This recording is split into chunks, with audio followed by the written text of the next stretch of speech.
Hello, I'm Sharon and I'm from Action Kidney Cancer, and today's topic for the Ask the Expert video is clinical trials. I have pleasure to be joined by Professor Grant Stewart, who's Professor of Surgical Oncology at the University of Cambridge and Honorary Consultant Urology Surgeon at the University of Cambridge NHS Trust, which is in Addenbrookes Hospital. Are kidney cancer patients or the public involved in the design of clinical trials and the management of clinical trials, and if not, why aren't they? Yeah, so this is an area that has really gained increasing levels of importance and understanding over probably the last 5 years, I think. So I can speak for my own trials where categorically, well, in fact, not only are patients involved in them, but they are the ones that usually give me the idea for the trial. So a couple of ways that we do that. One is simply sitting in clinic with your patients and hearing the same messages coming through over and over again that make you think, well, actually, why don't we do that? Or why, an area of particular interest to me is early detection of kidney cancer, and the idea around a screening program for kidney cancer, which we're evaluating at the moment, came from multiple patients just saying, but I've not had any symptoms, why is there not a screening program? So you get this constant understanding of what concerns patients. The other area that the other tactic, if you like, that we've employed is a research gap analysis that we have undertaken over the last 5 years, where we had, of course, clinicians, but critically patients, going through the different stages of kidney cancer and what we know and what we don't know. Things like why is papillary kidney cancer not investigated more? That was a very good example of a patient's wish, and not just, multiple patients saying, this is right up the top of our priority list, evaluating under-researched areas within the disease. So in my world, patients define the question and then are involved in developing that question into a clinical trial, taking it through to the stage of funding. Even when the trial starts up, they're on the trial steering committee and involved in this piece around dissemination as well of the data. So that's the gold standard, and it's something here in Cambridge we're very passionate about, and I hope happens across the piece. I know in most areas it does do.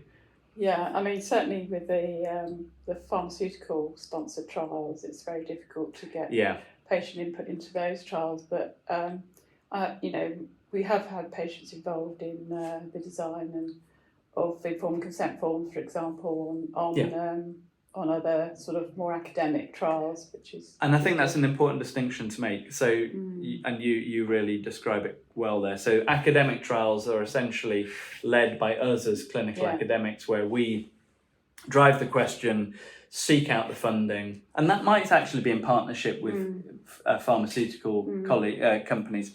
But then you have completely commercial studies, which are really the primary focus of industry to try and evaluate if their drug is useful in a certain setting. Nonetheless, I would contend that the patient involvement is critically important. Ultimately it's a partnership because there's a lot of time, effort, money that goes into developing new drugs. And some of that happens in universities, but to do it on a large scale, often at some stage the process transfers to an industrial partner. And so we have to work together between patients, industry, and clinical medicine to make the whole thing work. So it's just balancing all of those three aspects. I think is sometimes the challenging aspect. I agree with you there. We see a lot of clinical trials at the moment in phase 3 that are still comparing the new treatments to sunitinib, which is a very old treatment.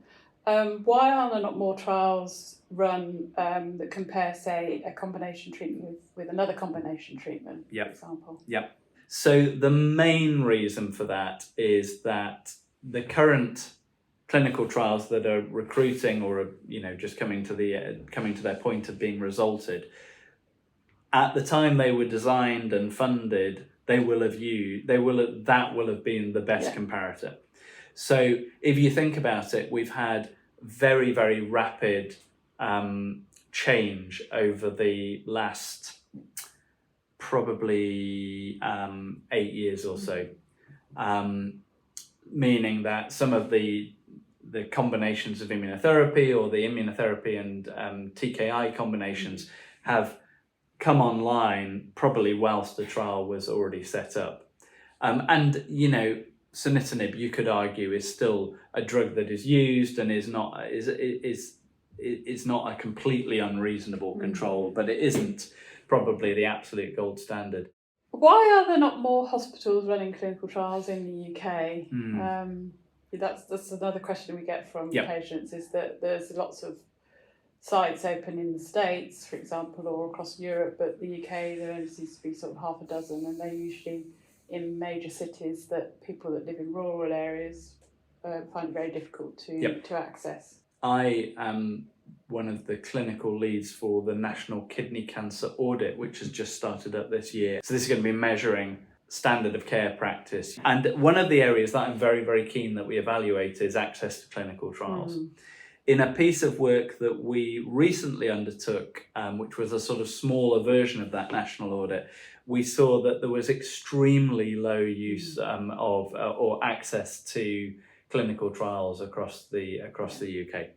And there was a lot of variation in that, just as you frame in your question, because the National Health Service does allow us to open a clinical trial and have it recruiting in multiple sites. So that's the upside. The downside is that in each of those centres you need a team of research nurses, a clinical trials team to coordinate the process, which includes data management people, monitoring safety and all sorts of things.